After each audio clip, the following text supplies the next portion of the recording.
Julle welkom by Inspirasiespasie. Ons is aan die einde van 2024, nog 11 dae oor. Dan kan ons 2025 instap met nuwe moed en nuwe hoop. Mag jy aan die einde van 2024 net herinner word aan die dinge wat die Here vir jou gedoen het en hoe goed en getrou hy vir jou was. Ek dink vir baie was hierdie jaar 'n jaar van groei en 'n jaar van challenges. Maar die groei is ook baie keer nodig en die challenges is nodig om van ons beter mense te maak. En ek dink baie keer ons bid en ons vra vir die Here, vergroot ons grondgebied en seën ons met meer, maar vir ons om 'n groter grondgebied kan intree of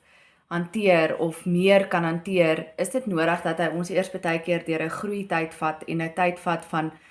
volwassenheid waar ons leer om met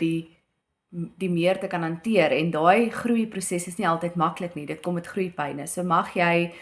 die groei en die lesse wat jy geleer het hierdie jaar vat om volgende jaar 'n nuwe seisoen in en met meer grondgebied en met meer dinge vertrou te kan word wat die Here vir jou wil gee.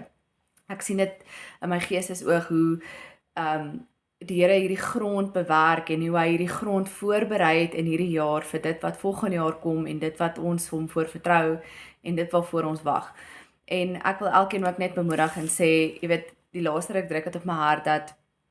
ons moet nie bang wees om uitverkoop te wees vir die Here nie. Ons moet nie bang wees om in 'n wêreld op te staan en hardop te sê dat ons is kinders van die Here en ons maak foute en ons is bang mense gaan maar dit is nie hoe Christene moet maak en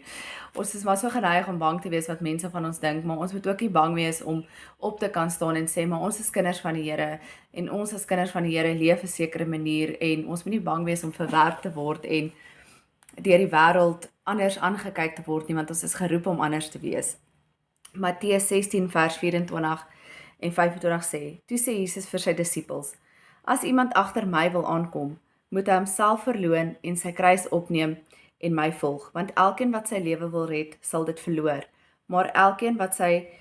lewe om my wil verloor, sal dit vind. Mag jy uitverkoop wees in 2025 vir die Here en nie bang wees om uitverkoop te word in 'n wêreld